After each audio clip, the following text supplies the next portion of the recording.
Welcome back, Night Owls. This is Dr. Nighttime. And tonight we're continuing along with my LTAM course. And here we'll be going through recommended problems 4.116 through 4.21. This is the last of the 3 batches of problems from Chapter 4, from the Society of Actuaries recommended list of problems. So, problem 4.16. You're given the following extract of ultimate mortality rates for a 2-year select and ultimate mortality table. The select mortality rates satisfy, and they give you some equations of the modified rates for the 2 years. You're also given that the interest rate is 4%. Calculate big A select 50 first colon angle 3. So that is, it's a 3-year term insurance on someone who is selected at 50 years old.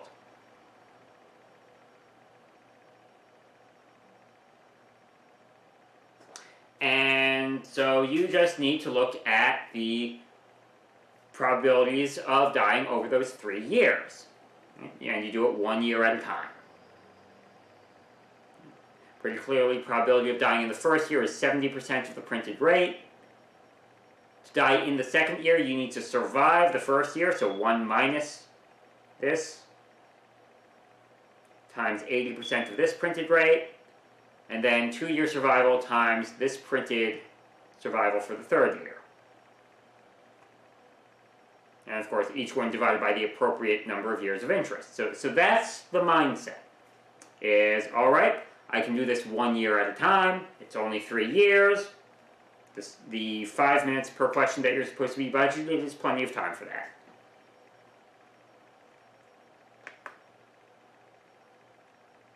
And so there we go. Here's the formula, standard formula for term insurance. Again, these D's are absolute probabilities of dying just given living to the first year. And we can calculate probability of dying at age 50 based on what they give us. Probability of dying at age 51 is probability of surviving to age 51 and then dying. So surviving, then dying. At age 52, you have to survive twice and then die. Crunch all these numbers together and you get that it's 0.111. Next one. For a special fully discrete whole life policy on a 48-year-old, you're given that the policy pays $5,000 if the insured dies before his median curtate future lifetime at issue, and $10,000 if he dies after his median curtate future lifetime at issue. Mortality follows the SULT. So 2 things in mind. 1, piecewise defined insurance benefit. So Frank insurance. And the way you construct this, you'd Frankenstein together a $5,000 on a 48-year-old and another $5,000 on a to-be-determined years old. We don't know yet what that age is because it said median curtate future lifetime. So how do you do median curtate future lifetime? You look at the life table. You look at the number that are expected to have survived to age 48, divide that by 2, round down to the next whole year, because curtate only looks at whole years, and so if that median person dies between those 2 years, you round down,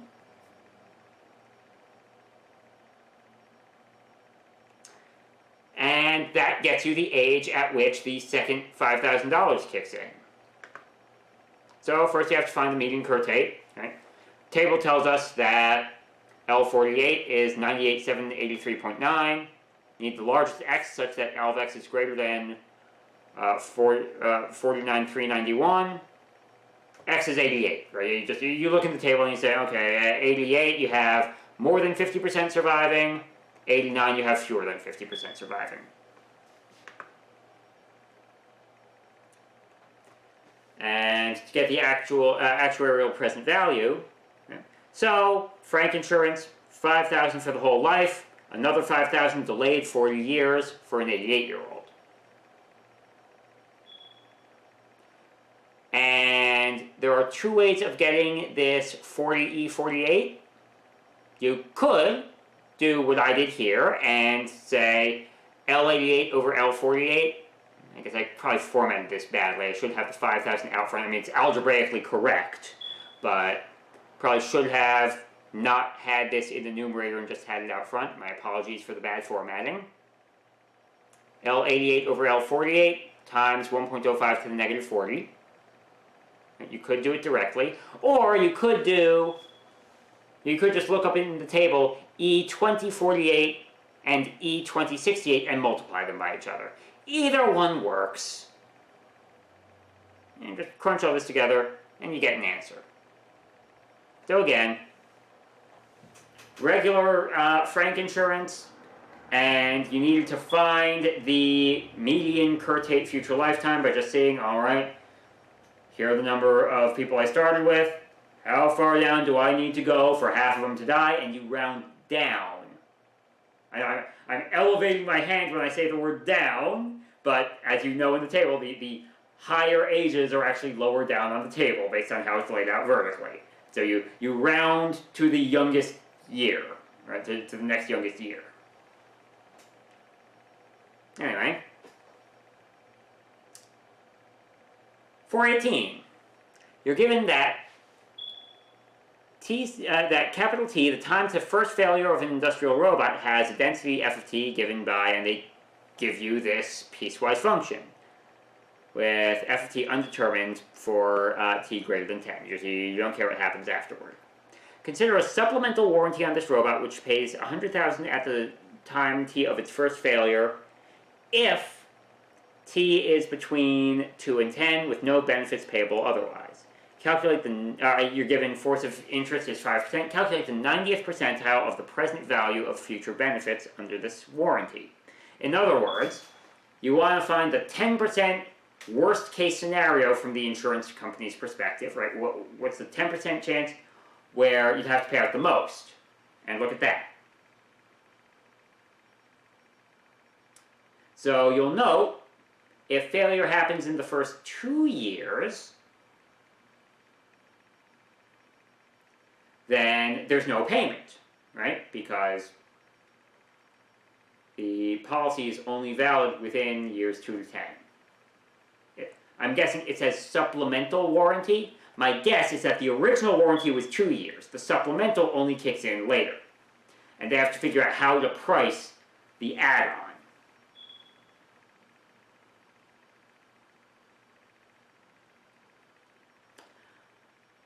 Then you look at, if there is a payment, you realize that the face value is the same. So if there is a payment, the real value of the payment will be greater the earlier the payment is.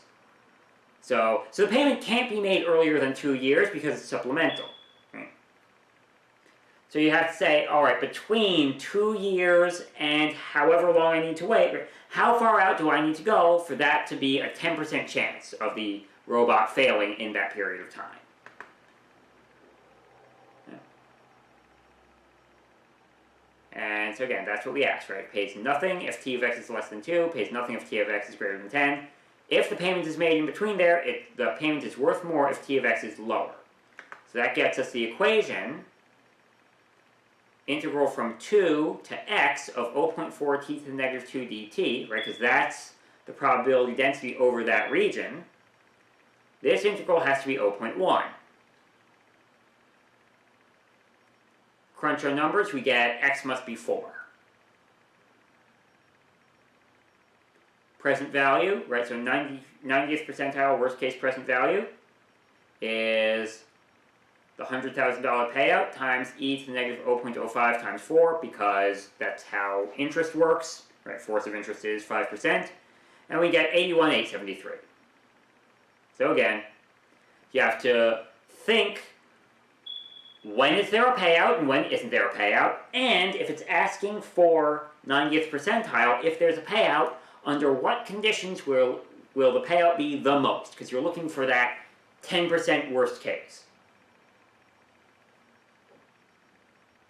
And set up the integral saying, I need the amount of time that would give me that 10% worst case.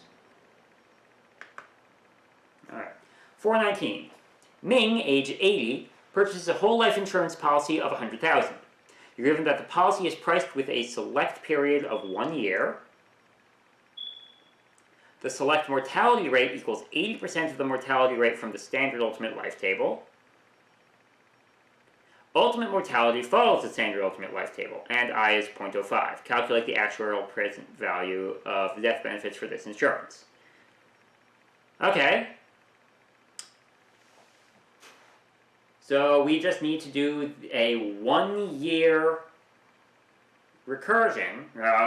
We need to break it down into a single policy for the first year, and need to set up our 1 year recursion for select lives.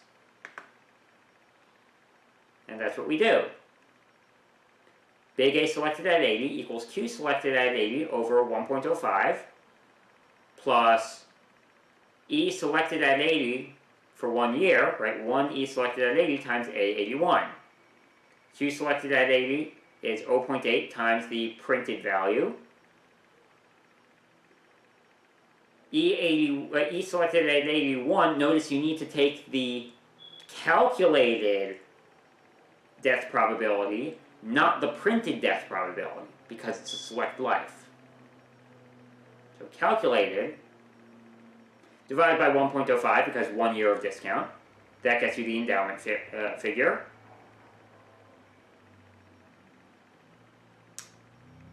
And then you just say, fine, it was, so total equals first year plus everything else. Standard 1 year recursion.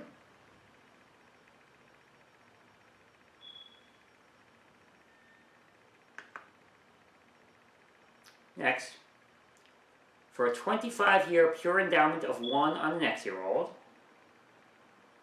you're given that Z is the present value random variable at issue of the benefit payment. Variance of Z is 0.1 times expectation of Z, and 25px is 0.57. Calculate the annual effective interest rate. Yeah, this is a big puzzle question.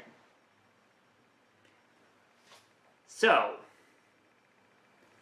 it's a 25-year pure endowment of 1. That means it is a Bernoulli random variable. Because it's either going to be 0 if you die, or 1 if you, I guess, sort of. Okay. The face value is Bernoulli. The present value is a scaled Bernoulli, right? So it's a, it's either going to be 0 or 1 with 25 years of discount. So what that means is expectation of Z is going to be probability of survival times 25 years of discount. And variance of Z is going to be probability of survival times 1 minus probability of survival times square of discount. Right?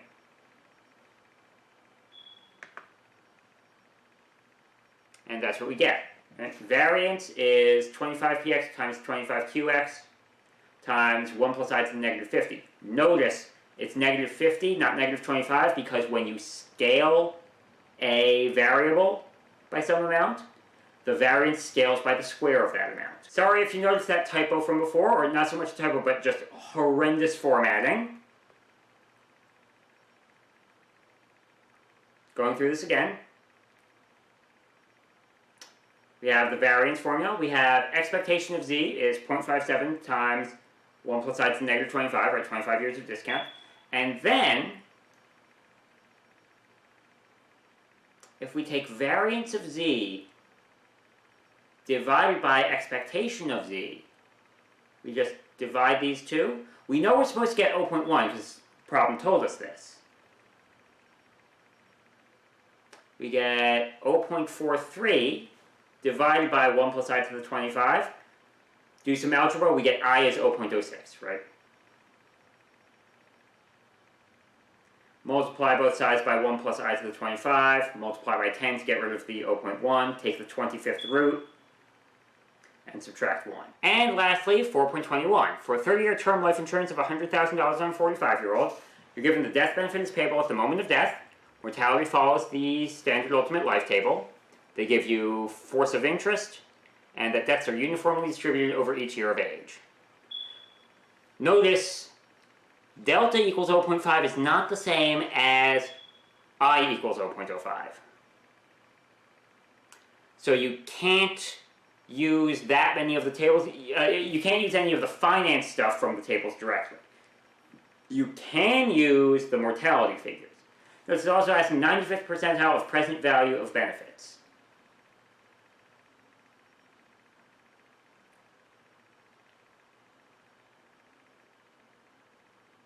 And the earlier the death happens, the more likely, the more it's worth, right? So, in other words, we want to figure out the time at which 5% of your initial population would have died. So we have Lx over L45 is 0.95.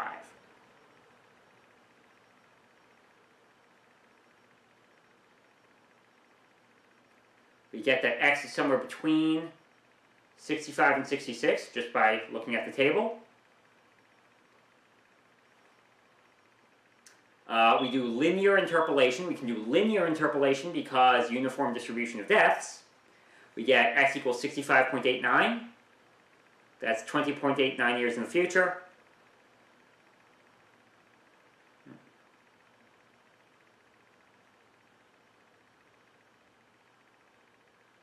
And you'll say z equals $100,000 times e to the negative 0.05 times 20.89. Right? Notice for this linear interpolation,